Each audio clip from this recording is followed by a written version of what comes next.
Olá, eu sou o Eduardo. Eu sou o José Madeira. E este é o programa Ao Sabor do Vento. Vai ser um programa muito interessante, com música diversa. Iremos ter convidados, muita animação. Aqui na sua Rádio Onda Livre, todas as quartas e quintas-feiras, das 21 às 22. Fiquem connosco.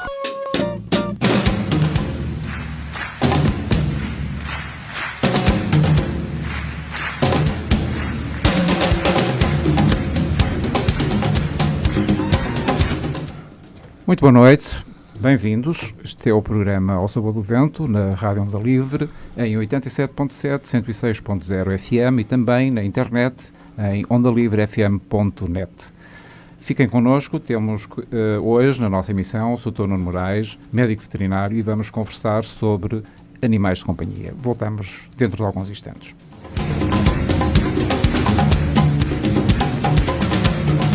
One, two, three. Wait. What's the first line again? Help. Oh, yeah. 1, 2. Help! No, wait. Sorry. 1, 2, 3, 4. Help! I need somebody. Help! Not just anybody. Help! You know I need someone. Help! When I was younger, so much younger than today, I never needed anybody's help in any way. And now those days are gone, I'm not so self-assured. Now I find I've changed my mind, I've opened up the doors.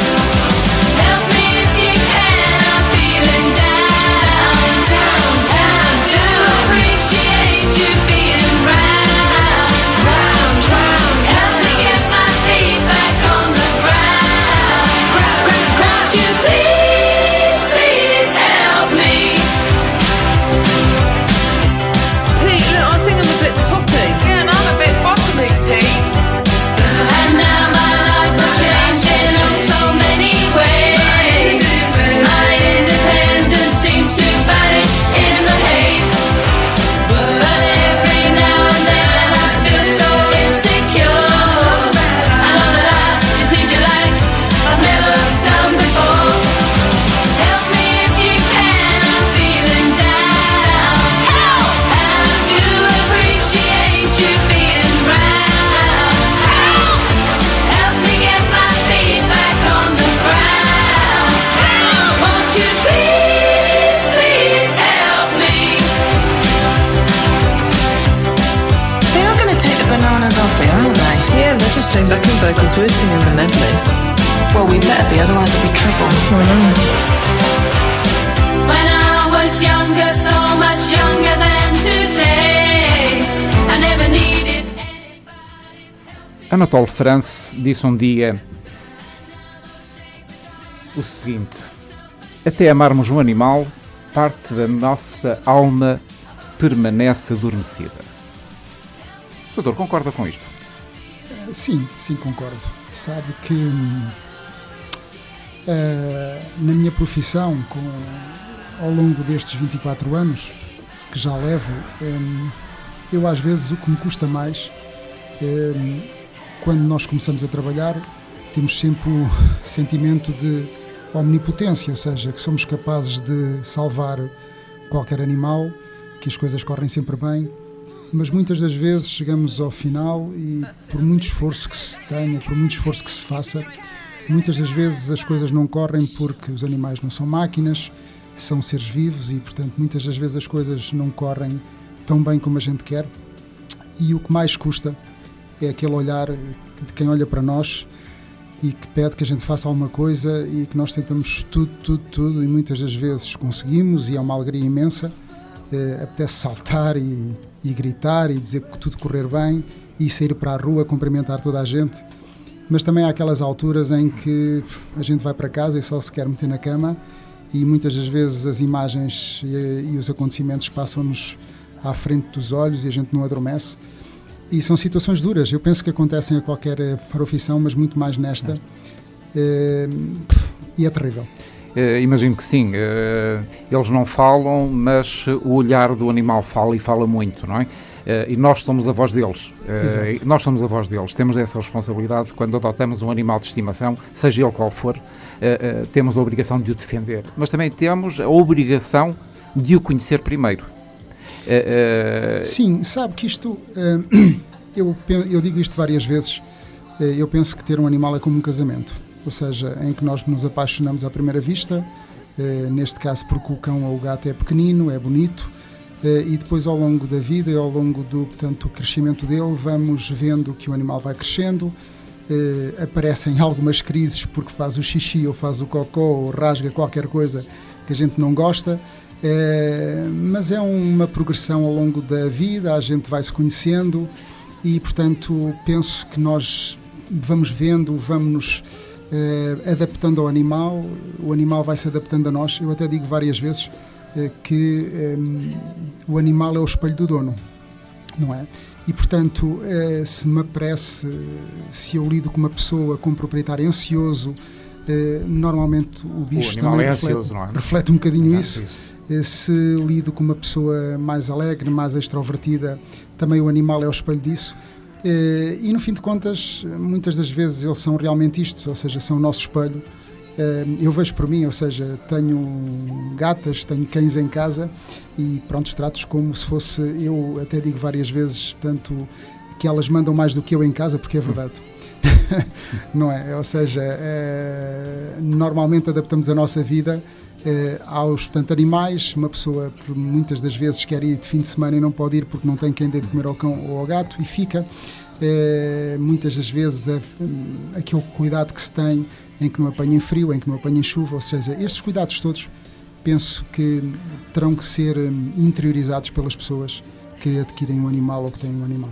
Eu estou perfeitamente de acordo consigo e, aliás, costumo dizer que um animal de companhia, a partir do momento em que se leva para casa, passa a ser parte integrante da família, não é? Exato. Eu estive a ler umas coisas sobre porque eu sou um curioso em relação a animais de companhia. Nós conhecemos, eu sabe perfeitamente como é que eu lido com os meus animais, que têm os meus amigos de quatro patas. E há algumas questões que nós devemos colocar, isto para os nossos amigos que estão aí em casa ou onde estiverem a ouvir o nosso programa. É necessário nós fazermos algumas perguntas a nós próprios antes de tomarmos esta decisão, que é uma decisão grave, é uma decisão importante. Por exemplo, se estamos preparados para um animal de companhia a longo prazo, a razão por que pretendemos adotar, e eu ponho ênfase na palavra adotar, não comprar, adotar. Se temos tempo para ter um animal em casa, se temos disposição para aceitar os imprevistos e os acidentes que eu estou a falar um bocado, é o xixizinho, é o cocó e tal, estas pequenas coisas. Se a pessoa também está preparada para cuidar responsavelmente do seu animal, se tem uma família estável, se tem crianças de tenra idade, se pode ter animais de família, animais de companhia na sua residência, se tem condições financeiras. Tudo isto são questões importantes numa tomada de decisão, não é? Que pesam nessa decisão.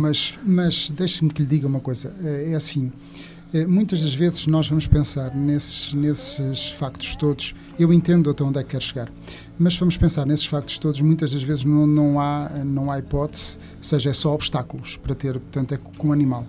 E muitas das vezes eu que lido diariamente com os proprietários, muitas das vezes vejo pessoas que fazem das tripas coração para ter um bicho em casa e, sobretudo, interiorizar, eu acho que as pessoas devem, sobretudo, interiorizar uma situação que é esta.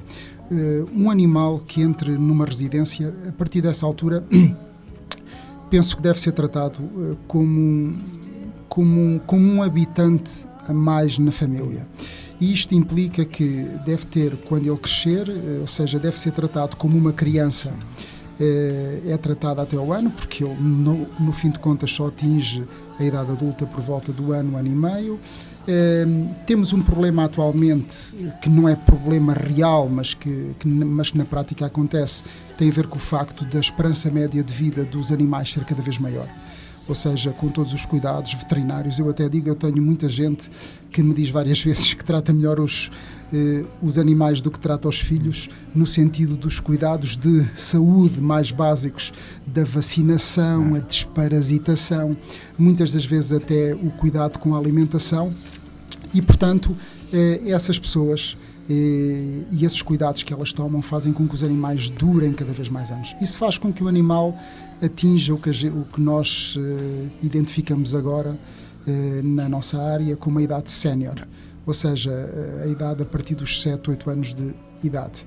É óbvio que as pessoas muitas das vezes têm a ideia pré-concebida de que a idade real de um animal será os seus anos multiplicados por 7, ou seja, o que nos indicaria que um animal de 8, 9, 10 anos seria um animal que se identificaria também como uma pessoa idosa em termos de idade. Isso não deixa de ser uma coisa bem real, ou seja, com a idade a avançar, os animais apresentam determinado tipo de problemas que têm a ver com a própria idade, ou seja, patologias cardíacas, respiratórias, renais, articulares. E, portanto, as pessoas têm que ter a ideia que toda essa progressão vai acontecer, ou seja, desde um bebê, todos os cuidados que a gente tem com as crianças humanas, temos que ter com os cães, vacinar, desparasitar. Depois, durante a sua idade adulta, há todos aqueles cuidados que tem que se ter com a procriação, os cuidados muitas vezes com o pelo, com a alimentação, com uma série de coisas. E depois, na idade sénior, então temos uma série de cuidados que tem a ver realmente com patologias, tem a ver com a idade, patologias cardíacas, como eu já disse, renais. E as pessoas têm que ter um bocadinho essa ideia de que realmente quando têm tanto é com o animal, essa progressão etária vai acontecer e, portanto, é expectável que haja determinadas, ou seja, patologias que venham a acontecer. Eu conto sempre uma história muito engraçada, que é de uma pessoa cá da nossa terra, que anda sempre com a cadela ao colo. E a cadela é uma coisa engraçada, a cadela já tem uma certa idade, surgiu-lhe uma patologia articular, ou seja, um problema articular que é frequente nos cães, tem a ver com as ancas, uma coisa chamada displasia da anca, que aparece com a idade, e o animal tem que tomar anti-inflamatórios. Só que esse animal, coitado, tem um estômago muito frágil e esses fármacos são particularmente agressivos para o estômago. Então, muitas das vezes foi feito um primeiro tratamento em que o animal, coitadinho, ficou com o estômago virado do avesso. Então, teve que se parar imediatamente com isso. E depois teve que se optar o que é que se faz, o que não se faz, e realmente vimos que a única opção que a gente tinha era realmente não dar o fármaco ao animal. Mas o dono, como sabia que ela estava tão habituada a andar, a fazer a sua voltinha, toma uma atitude simples, que é levá-lo ao colo. Então eu acho muita piada, porque ele dá a volta à cidade, levando o animal ao colo todo o santo dia. E, portanto, isso reflete bem uma pessoa que se apercebe da evolução que o animal tem, dos problemas que isso pode acarretar. Era mais fácil, se calhar, o animal estar em casa em frente à lareira, não é? Mas não, ele, como acha... Eu digo sempre isto, o dono é feliz a fazer aquilo. Então, se o dono é feliz a fazer aquilo e o cão também é, então que sejam os dois felizes. Exatamente. O Sr. falou aqui na questão do aumento de esperança de vida, e isso lembrou-me que eu aqui há tempos li um artigo sobre um fármaco rapamicina, que diz que pode prolongar a vida do cão. Sim. Isso corresponde de facto à realidade. É assim. Eu sei que isso veio da ilha de Páscoa, não é? Sim, há vários fármacos que atualmente, ou seja, o problema que se passa com os cães e com os gatos é assim, naturalmente são animais selvagens que foram domesticados. E o problema que se passa em relação aos cães e, portanto, é com os gatos, é que eles são, em termos de alimentação, são carnívoros estritos, ou seja, são animais que na natureza se alimentam de carne. E o que se passa com a domesticação, com o facto dos animais terem entrado nas nossas casas, nós transformamos esses animais de carnívoros em tanto animais que comem praticamente a nossa mesma alimentação, ou seja, o que a gente chama de omnívoros. E, portanto, isso faz com que estes animais apresentem, com a idade, determinado tipo de patologias, sobretudo ao nível renal. Ou seja, sobretudo os gatos são terríveis, apresentam com uma certa idade, têm insuficiências renais e muitas das vezes temos que ser nós com um certo maneio alimentar, ou seja, dar alimentação especial, como se, por exemplo, achei muita piada a uma coisa que li esta semana, que estavam a fazer, portanto, alheiras para pessoas com insuficiência, portanto, renal, e, portanto, também nós, é assim, eu rimo-me, porquê? Porque nós já fazemos alimentação específica para animais insuficientes, portanto, renais, há muitos anos, e, portanto, tenho muita gente que dá alimentação específica para animais com insuficiência renal. E, portanto, todos estes fármacos que vão aparecendo, vão sendo feitos testes, e são realmente, portanto, são fármacos que, ao atuar sobretudo ao nível renal, ao nível cardíaco, melhoram realmente a esperança de média de vida dos nossos animais. Doutor, vamos fazer só aqui uma pequena pausa. Vamos voltar à questão da alimentação e aos alimentos que são efetivamente perigosos para a saúde dos nossos amigos de quatro patas. Voltamos dentro de alguns instantes. Não se vão embora, fiquem aí connosco porque temos muitas coisas para lhes contar. Até já. You're my heart, you're my soul. I'll be holding you forever. Stay with me together. I'm feeling that our love will grow.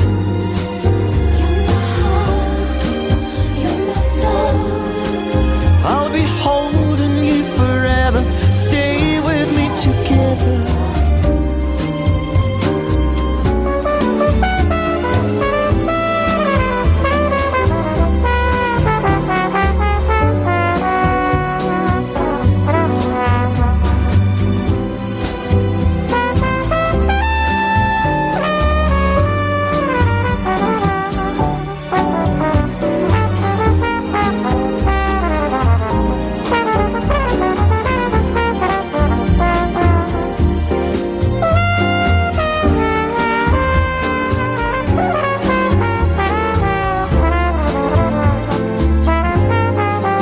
You're my heart, you're my soul.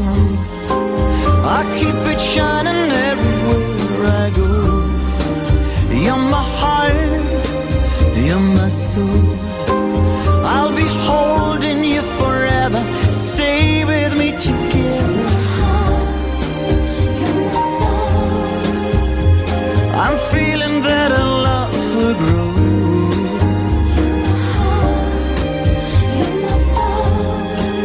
That's the only thing I really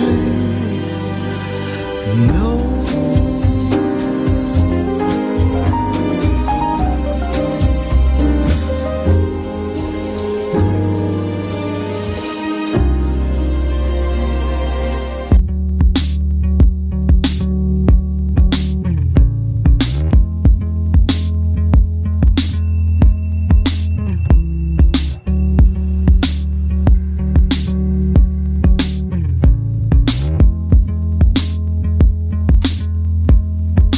Call it magic. Call it true. Call it magic. Boa noite, estamos de volta, 21 horas, 21 minutos e 27 segundos. Continuamos a nossa conversa com o Dr. Nuno Moraes. Estávamos a falar dos cuidados a ter com a alimentação dos nossos amigos de quatro patas. Há alguns alimentos que são efetivamente perigosos. Exato, existem. É assim, as piores épocas para os animais são as épocas em que há festas. Porque normalmente há coisas doces. Eu começo pela mais simples. Pode parecer aquela mais inócua, mas no fim de contas acaba a ser a mais complicada, que é para os animais, que é para nós, que é o excesso de açúcar. Ou seja, de coisas doces para os nossos animais. Portanto, é para esquecer. Se as pessoas querem arranjar alguma desculpa para comer um docinho, têm que ter a consciência que não é porque o cão ou o gato come que também eles têm que o comer. Portanto, esse aí está completamente fora de parte. Coisas com cafeína que tenham, portanto, excitantes. O café, também não pode haver resíduos, bolos com café. E a coisa número 1, o chocolate. O chocolate é completamente impensável dar, portanto, a um animal. Isto tem a ver com o facto de os animais não terem, ao nível digestivo, um termo técnico, mas pronto, vai aqui dito, não terem uma enzima que faz a degradação de um composto que o chocolate tem e, portanto, torna-se tóxica. Depois há outros alimentos, certas coisas verdes, o alho, ou seja, há determinados legumes que também os animais não são capazes de fazer a digestão e, portanto, podem se tornar tóxicas. Como eu já disse há bocado, os cães e os gatos são carnívoros e, portanto, nós é que os transformamos em omnívoros, ou seja, no fim de tanto contas, em tanto animais que comem a mesma alimentação. Muitas das vezes as pessoas, é óbvio que a alimentação animal é um óbice, mas é verdade, é um pouco cara, ou seja, a alimentação tanto animal em termos médicos, não é a alimentação, portanto, animal corrente. A alimentação animal corrente, tanto se pode ter, portanto, é que um alimento que nos custará um saco de 15 kg, 10 euros, como o mesmo saco de 70, 80 euros. É óbvio que a matéria-prima que lá está é que pode variar. Mas, em termos de, portanto, alimentação, muitas das vezes as pessoas que são mais humildes perguntam, mas o que é que eu posso dar para não haver problemas? Eu digo, a coisa mais simples deste mundo é fazer um caldo com massa, com arroz, com um caldinho Knorr, passo aqui o nome, mas não custa nada por caldo, porque esses tipos de caldos de tanto carne têm um bocadinho de sal, e os animais por sal, aliás, um bocadinho como nós, são completamente loucos, e portanto, um frango.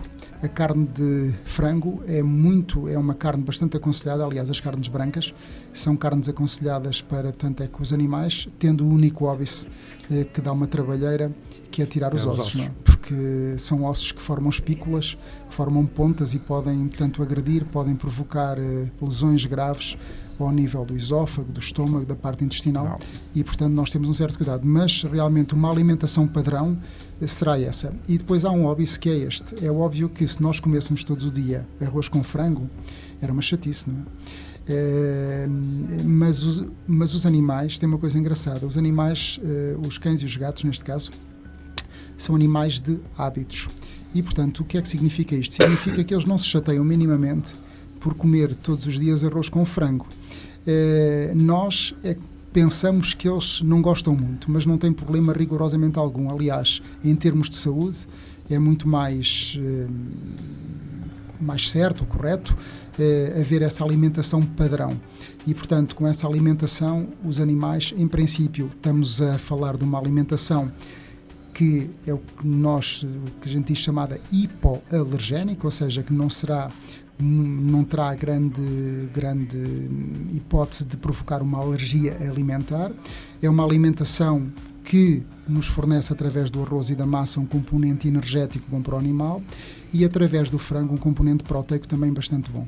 É óbvio que é uma alimentação relativamente acessível, sobretudo ao preço a que agora a carne de tanto frango está, e portanto faz com que muitas das vezes, quando as pessoas vão ter lá comigo e me dizem, olha, tenho o cão com isto, aquilo ou com o outro, eu digo sempre assim, ponham uma semana ou duas arroz com frango e havemos de, portanto, conseguir que haja aqui uma normalização do aparelho gastrointestinal.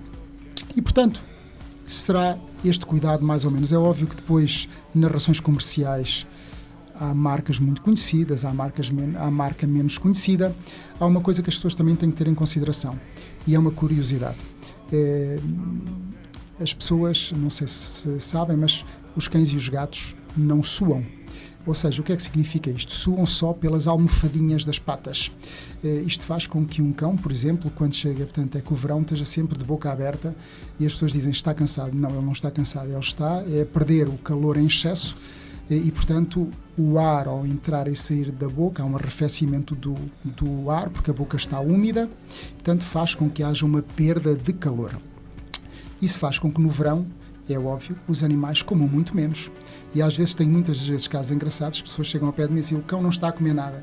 Eu digo, não se preocupe, porque no verão o organismo dele, ele está tão bem adaptado que no verão ele sabe que tem que comer menos, porque não necessita de tanta energia.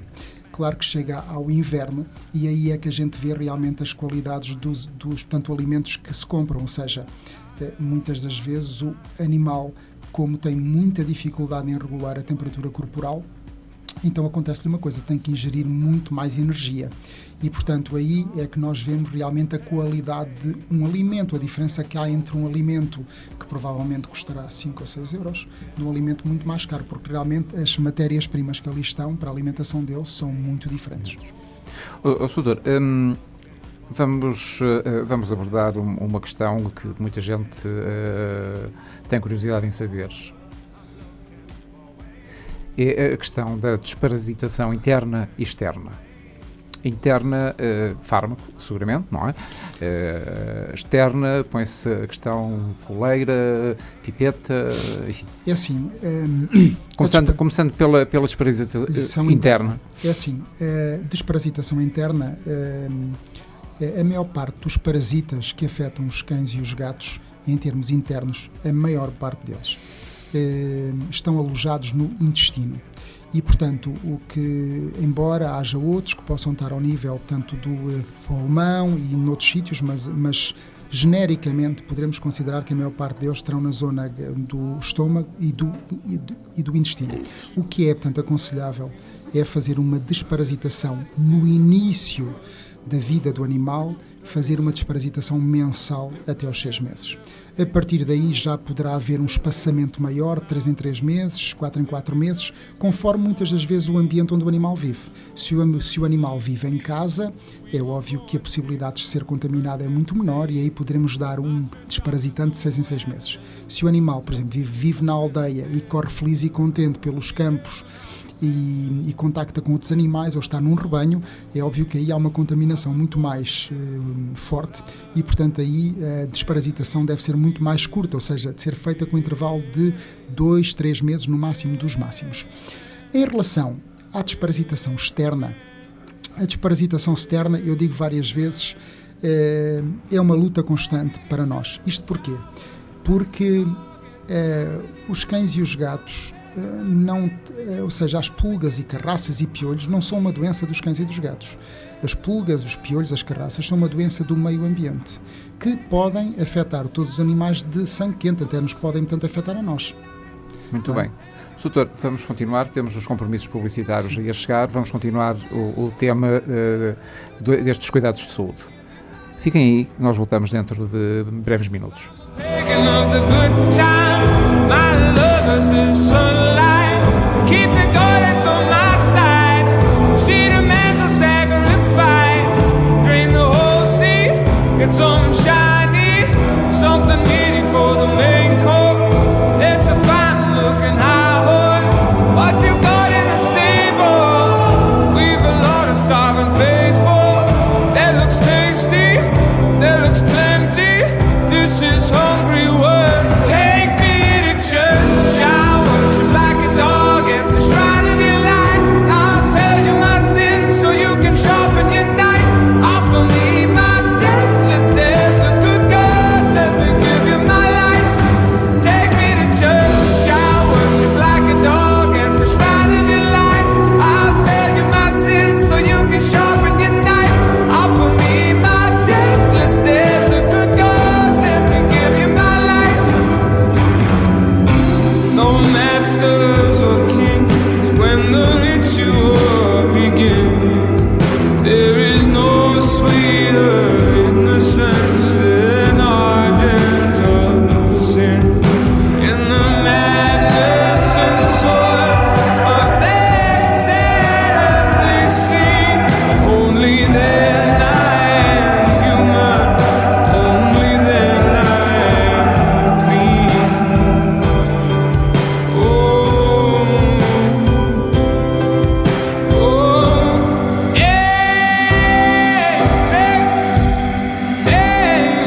Onda Livre. Macedo de Cavaleiros. A tua rádio, a tua música. 21 horas, 35 minutos e 50 segundos. Estamos de volta à conversa com o nosso convidado de hoje, o Dr. Nuno Moraes, médico veterinário. Doutor, estamos a falar de patologias. Há uma que é particularmente grave, que é transmitida por um inseto, que é a leishmaniose. Sim. Doutor, é de facto terrível essa doença, não é? É horrível. É horrível porque é assim, como eu já tinha dito há bocado, pulgas, carraças, mosquitos não são doenças dos animais, são doenças do meio ambiente. E, portanto, muitas das vezes nós, quando protegemos os nossos animais com os produtos que utilizamos para as pulgas, para as carraças, no fim de contas estamos a protegê-los de uma agressão do meio ambiente. E, portanto, é assim, quando eu tenho, por exemplo, um cão de um rebanho em que eu meto os produtos todos, agora temos coleiras, temos produtos que se metem pelo lombo, fora dos animais, agora temos um produto novo espetacular que já saiu no ano anterior e vai ter agora continuidade com vários produtos, com várias marcas cá fora no mercado, que são comprimidos que já protegem para 3 meses. De qualquer das maneiras, esses produtos são muito bons, mas no fim de contas o que é que acontece? Mesmo que eu proteja o animal contra tudo, se ele for para um meio ambiente onde esteja super contaminado, ele acaba invariavelmente por apanhar. E, portanto, muitas das vezes eu digo, quando o animal está muito contaminado, eu digo muitas das vezes a culpa não é do animal, nem é do dono, que compra tudo e mais alguma coisa para que ele não esteja. Muitas das vezes temos é que tratar o meio ambiente. E eu recordo-me uma vez, aqui numa aldeia de um concelho próximo, onde eu estava a trabalhar, apareceram-me vários cães com pulgas e, portanto, não se conseguiu tratar tanto com os cães. E eu achava aquilo estranhíssimo, dava tudo e mais alguma coisa e mesmo assim os cães continuavam com pulgas. E o que é que se passou? Passado 15 dias, estava a aldeia completamente infestada, ou seja, aquilo era uma doença do meio ambiente. É óbvio que esta percepção ganha cada vez mais cuidado com a doença que tanto referiu. Essa doença é transmitida por um mosquito, o picocão, e é um parasita que se aloja no sangue do animal, vai se desenvolver lá, vai progredir, vai se multiplicar nos gânglios do animal e depois vai provocar lesões terríveis. Há 2 formas, uma forma que afeta a pele, em que os animais perdem o pelo todo, ficam cheios de, portanto, crostas horríveis, com um estado horrível, tanto é que da pele, e uma segunda forma mais agressiva, que é uma forma que afeta os órgãos, ou seja, afeta sobretudo o rim e o fígado. Há uma vacina que saiu para o mercado há cerca de 2-3 anos, mas como qualquer produto deste tipo não é 100% eficaz, ou seja, tem uma eficácia de 98-97%, ou seja, há sempre ali uma margem em que pode haver alguma falha.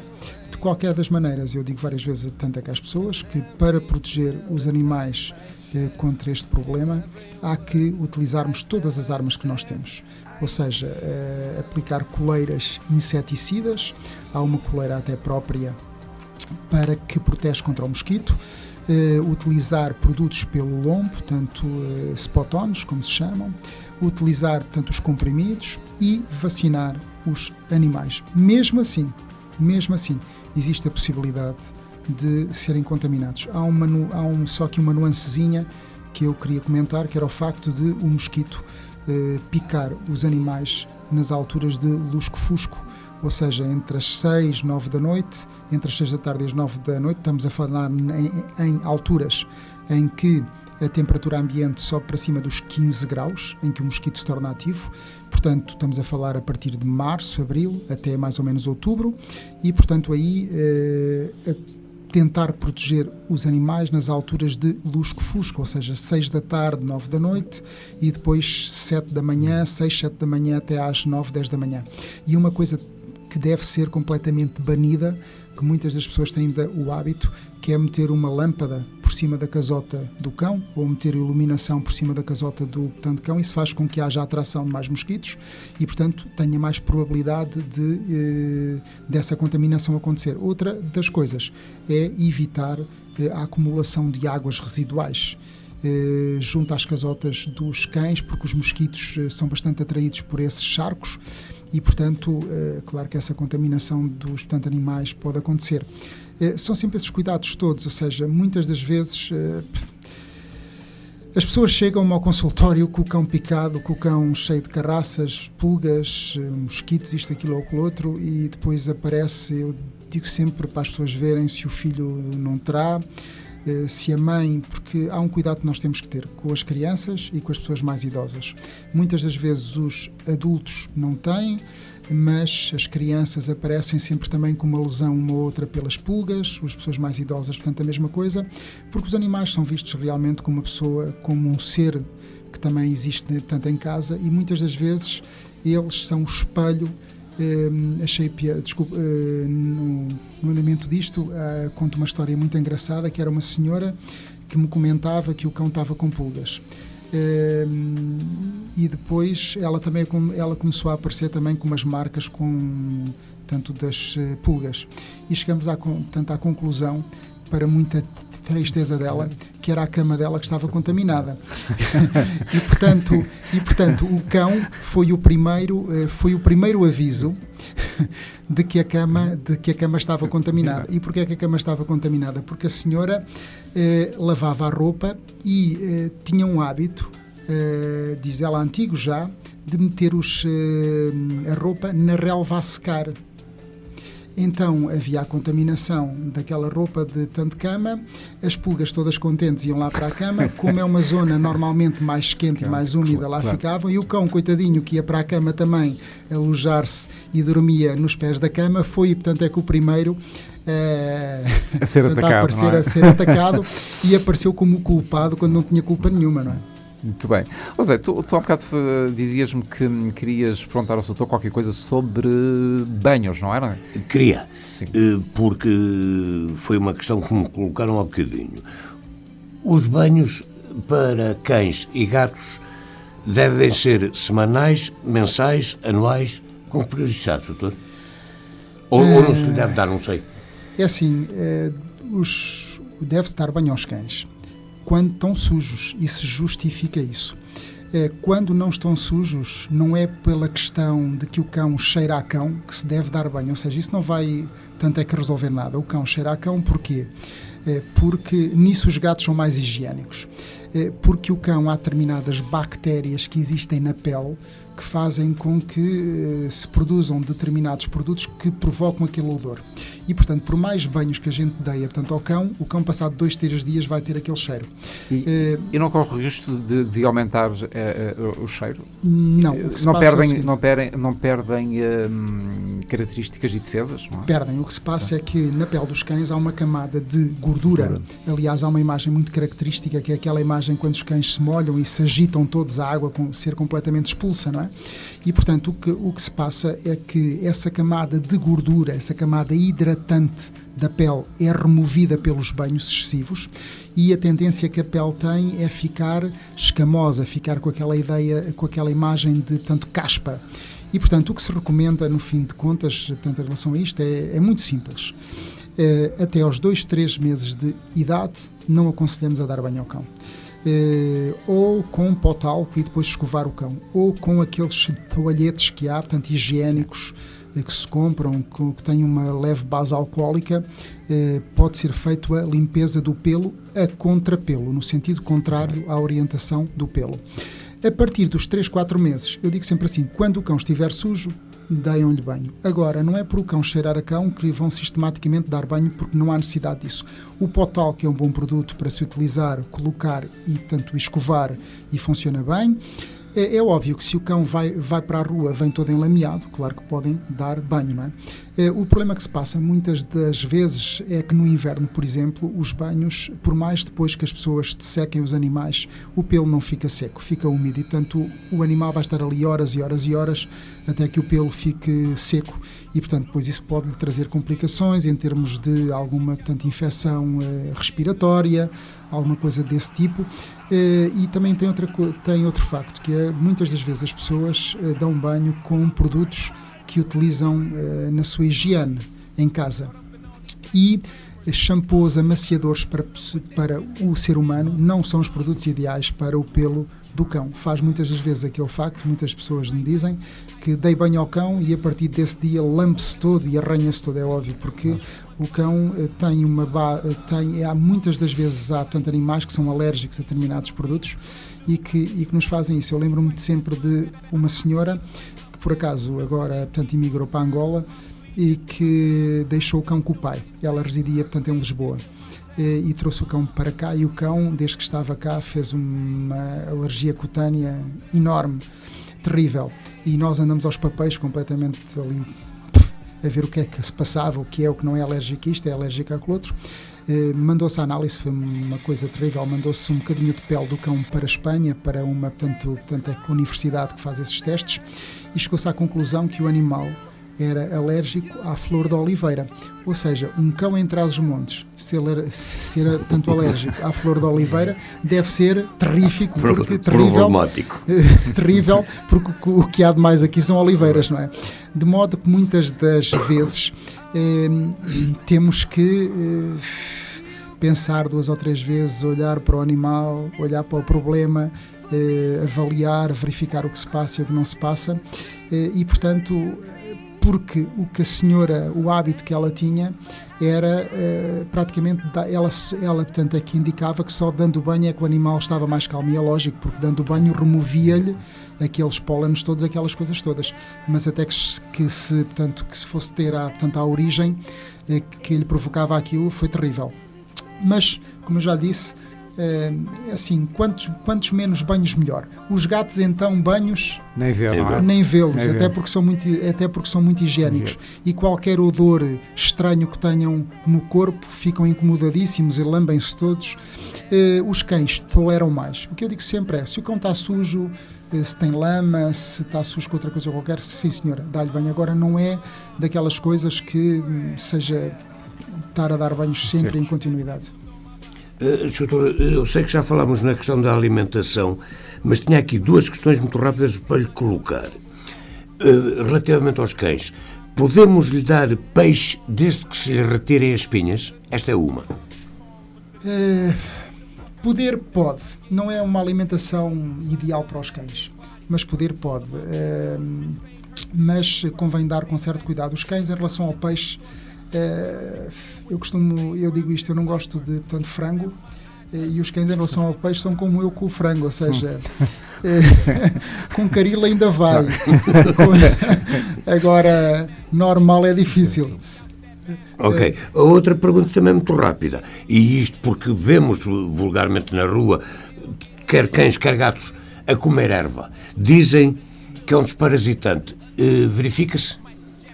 É assim, os animais, como eu já disse, tanto há bocado, em relação aos comportamentos alimentares, têm determinados comportamentos que herdaram da natureza. E, portanto, um dos comportamentos que herdaram da natureza, que a domesticação não conseguiu eliminar, foi esse facto. E o que é que acontece? Eles, ao ingerirem erva, eles não são vacas, não têm a capacidade de fazer a digestão da erva. Então, o que é que se passa? O que se passa é que a erva chega ao estômago, irrita-lhes o estômago, para além de irritar, faz com que haja um aumento da quantidade de água no estômago e faz com que o volume de fezes aumente. Automaticamente o que se passa também é que o intestino também fica ligeiramente irritado, e ao ficar aqui irritado contrai-se mais e faz com que muitas das vezes os parasitas consigam ser eliminados dessa maneira. Só que os parasitas também são muito espertos. É que os parasitas estão fixados à parede do intestino por uns ganchinhos e, portanto, muitas das vezes estão tão agarrados que realmente a erva não é suficiente para que os animais se purguem. São hábitos que eles adquiriram quando não eram ainda domesticados e que se foram mantendo e que são inatos e que faz com que os animais tenham alguma capacidade. Eles normalmente até fazem alguma coisa, comem essa erva e depois até vomitam. Muitas das vezes, ou seja, se houver algum parasita do estômago, ele é libertado e as pessoas normalmente alimentam sempre essa ideia. O que eu digo é o seguinte, não é suficiente, convém sempre, como eu já disse há bocado, fazer uma desparasitação frequente, porque essa aí realmente é eficaz. E há uma nuance que eu queria só indicar, que era esta. Há uma ideia pré-concebida de que os cachorros, como nascem e não estão parasitados, ou seja, é uma ideia errada.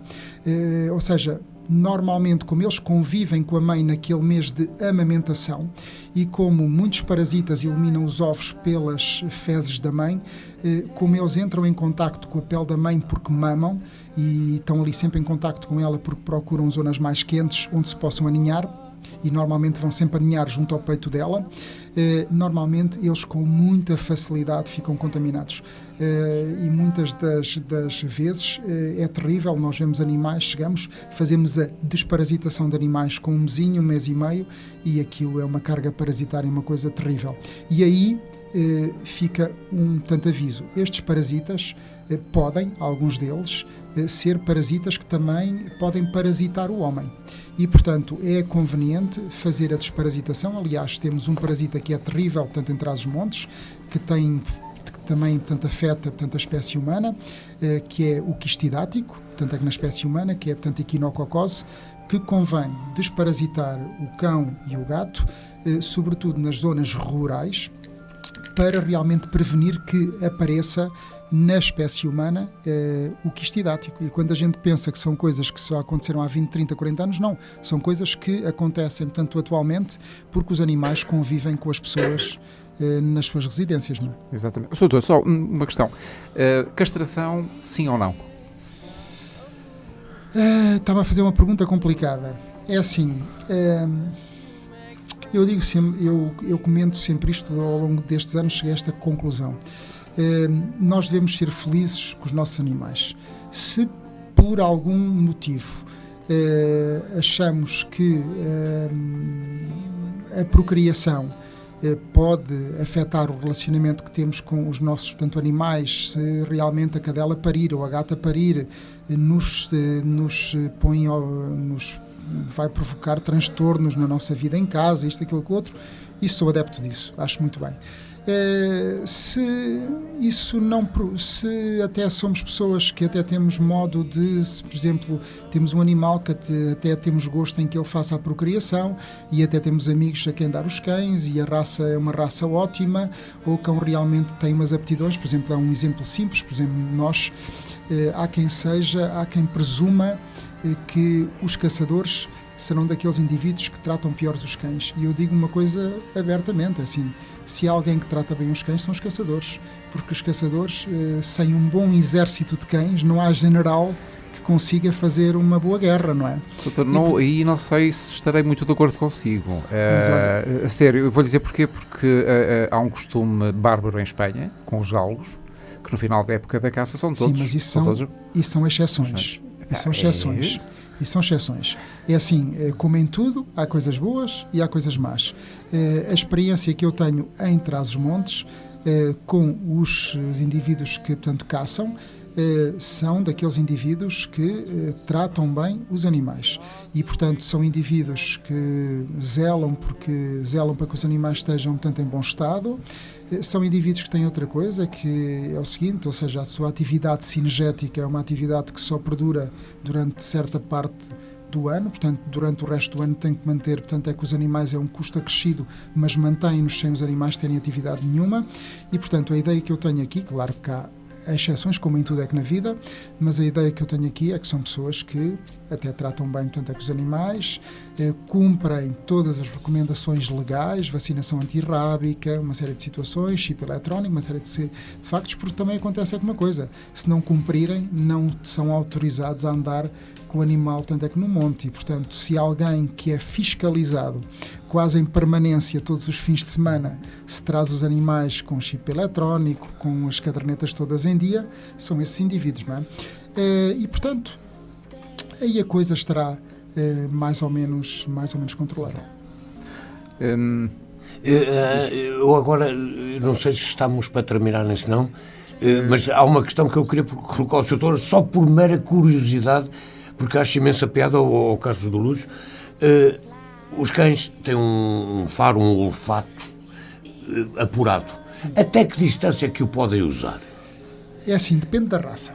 Eu explico-lhe isto porque o meu amigo sai de casa e vai para o café, se estiver à porta do café ainda serão para aí alguns 100 metros e o cão ladra. Sim, depende um bocadinho de raça para raça. É assim, há determinadas raças, sobretudo aquelas raças com aptidão para caça, aquelas raças que a gente chama raças de cobrar, que têm, portanto, aliás, é facilmente visto isso, aqueles cães têm uma fronte mais proeminente. E, portanto, mas, assim, os cães têm determinados sentidos, o da audição, o do cheiro, mais desenvolvidos do que a espécie humana. Mas dentro deles, há uma variação de raça para raça. Há raças que têm uma capacidade enorme disso. Aliás, se nós virmos, por exemplo, o que se utiliza nos aeroportos para fazer o controlo das malas com droga e outros produtos que são ilegais, portanto, a gente vê realmente que há determinadas raças que têm essa capacidade, se forem treinadas para isso, têm essa capacidade, não é? Sim, mas a pergunta é, normalmente, o faro deles pode atingir 50 metros, 100 metros, 200 metros, número redondos. Até mais. Mais ainda? Mais ainda, dependendo da raça. Ok. Ora bem, estamos a 4 minutos do fim. Teríamos aqui ainda muito mais temas para conversar. Se o Soutor nos quiser dar o prazer de voltar outro dia. Tenho todo o prazer. Porque há questões que são interessantes, nomeadamente a interação dos animais, sobretudo dos cães com o ser humano, em questões de auxiliar de terapias. Sim. Normalmente também os cães guia, tudo isso. Seria para nós um privilégio ter-o aqui connosco. Soutor, uma palavra final para os nossos ouvintes. Eu quero agradecer, desde já, ter vindo aqui. Nós é que agradecemos. E indicar e transmitir muitas das vezes uma coisa que vejo no meu dia-a-dia, na minha clínica, na atividade que, portanto, exerço. Muitas das vezes as pessoas chegam ao pé de mim e põem a dúvida se devo ter um animal ou não devo ter um animal, o que é que faço, o que é que não faço. E eu só respondo o seguinte: tentem ser felizes, ou seja, um animal é mais um habitante que a casa tem, não deve ser interpretado como um empecilho ou algo que nos traga infelicidade ou que nos traga algum mau compromisso. Deve ser um ser vivo que convive connosco, que nos faça feliz, que coma connosco. Eu digo várias vezes, relio-me com os meus filhos porque não vão para a mesa quando eu chamo, mas a minha gata está lá sempre, portanto porta-se melhor do que eles, e eu sou feliz com isso. E, portanto, é ser feliz com eles. É quando a gente vai para a cama eles também irem, é quando a gente vai para a mesa eles também irem, é quando a gente chega à casa e o dia corre mal e eles olham para nós e a gente diz: pronto, tudo bem, dá cá uma lambedela ou dá-me cá a pata ou salta para cima de mim todo sujo e mesmo assim está tudo bem. São essas coisas que nos preenchem e que devemos ser felizes com eles. No dia em que há outras coisas, no dia em que as coisas... se nos provocarem alguma infelicidade, se forem algum obstáculo à nossa vida, aí devemos ponderar realmente se devemos ter um animal e devemos ter uma atitude responsável. Muito bem. Soutor, muito obrigado. Foi um prazer tê-lo connosco. Esta conversa foi excelente, sobretudo para o conhecimento. O desafio para uma próxima está feito. Nós voltamos na próxima semana, na quarta-feira, com o engenheiro José Paulo Matias. Vamos falar de Ciência Viva, do Centro de Ciência Viva de Bragança, e vamos falar também na quinta-feira, por uma emissão de 2 horas, meus amigos, com o comandante do Destacamento de Trânsito da GNR de Bragança. Não percam estas 2 emissões. Até lá, fiquem bem. Muito boa noite. Sejam felizes. Boa noite.